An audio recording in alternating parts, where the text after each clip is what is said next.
The neighborhood had always been quiet. That's why Amelia chose it, a perfect place to raise her 9-year-old daughter, Claire. Claire, born with cerebral palsy, loved sitting on the porch in her wheelchair, feeling the sun on her face while Amelia worked on her laptop. But everything changed on that spring afternoon. Amelia was inside folding laundry when the sound came, a deafening crack that made her heart slam against her ribs. At first, she thought it was fireworks, but then came the scream. Claire's scream. Amelia dropped the laundry and sprinted outside. What she saw froze her blood. Claire's wheelchair had tipped sideways, her small body crumpled, blood running down her cheek. Her eyes wide in shock. Standing on the sidewalk was Karen from the HOA president, still gripping a smoking pistol in her shaking hands.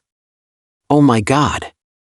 It was an accident," Karen stammered, her face pale. "She startled me. I was just trying to scare off that stray dog." Amelia didn't hear a word. She was already on her knees, pressing her hands against her daughter's face to slow the bleeding. "Claire! Stay with me, baby. Stay with me," she cried, fumbling for her phone to call 911. Claire's lips trembled. "Mommy, it hurts." The ambulance arrived minutes later, sirens wailing. Karen stood frozen as neighbors emerged from their homes, whispering furiously. Amelia shot her a glare so sharp it could have cut steel. "Don't you dare move," Amelia hissed through gritted teeth. "You just shot my baby." As the paramedics loaded Claire into the ambulance, Karen's hands flew to her mouth. "I swear it wasn't what it looks like. It was just an accident." But Amelia wasn't listening anymore. She climbed in beside her daughter and cradled Claire's tiny hand in her own. She vowed right then, Karen was going to pay. At the hospital, Claire underwent emergency surgery. The bullet had grazed her cheek, shattering bone but narrowly missing her eye. The doctors said she was lucky to be alive. Amelia didn't feel lucky. She felt rage. When she returned home late that night, police cars still lined the street. Karen was sitting on her porch, wrapped in a blanket. Her husband was speaking with officers, his voice low and hurried. As soon as Amelia stepped out of her car, Karen ran to her. "Amelia, please.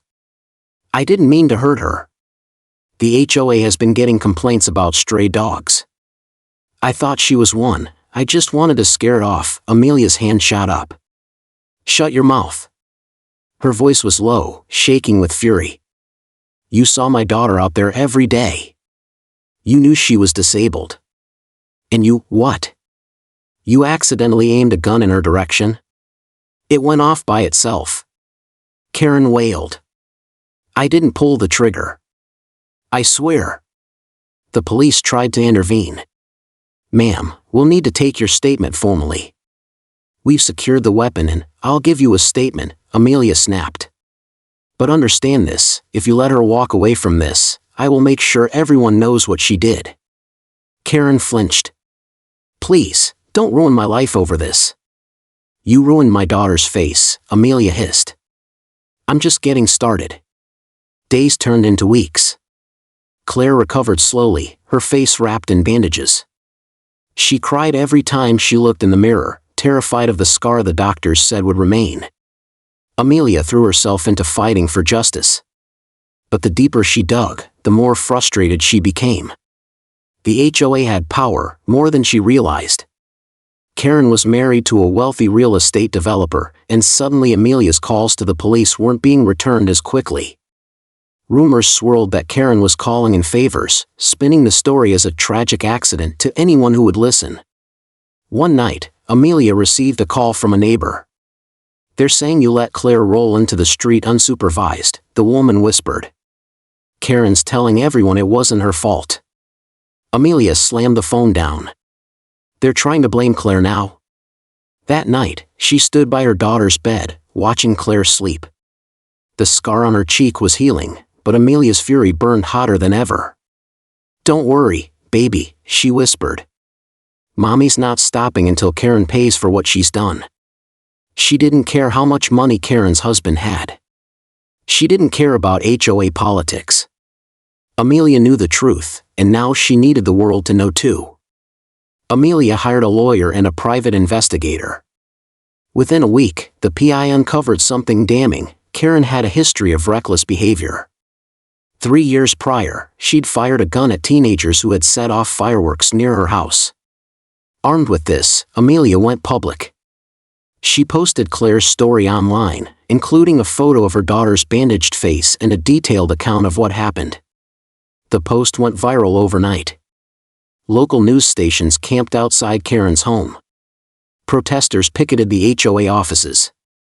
Social media exploded with hashtags, #JusticeForClaire, #Karen shot a disabled child under pressure. The police reopened their investigation.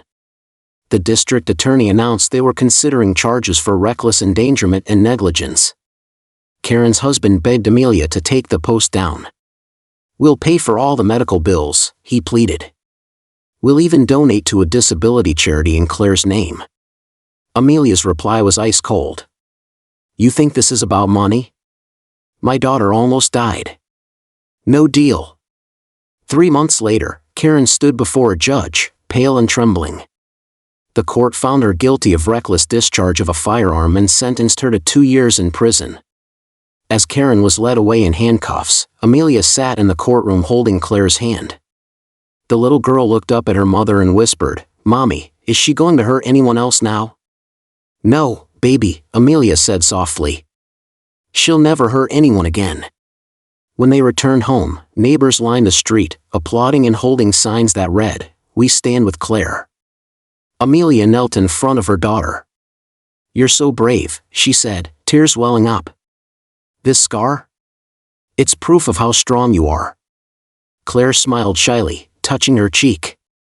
"Like a superhero?" "Exactly," Amelia whispered. "You're my superhero."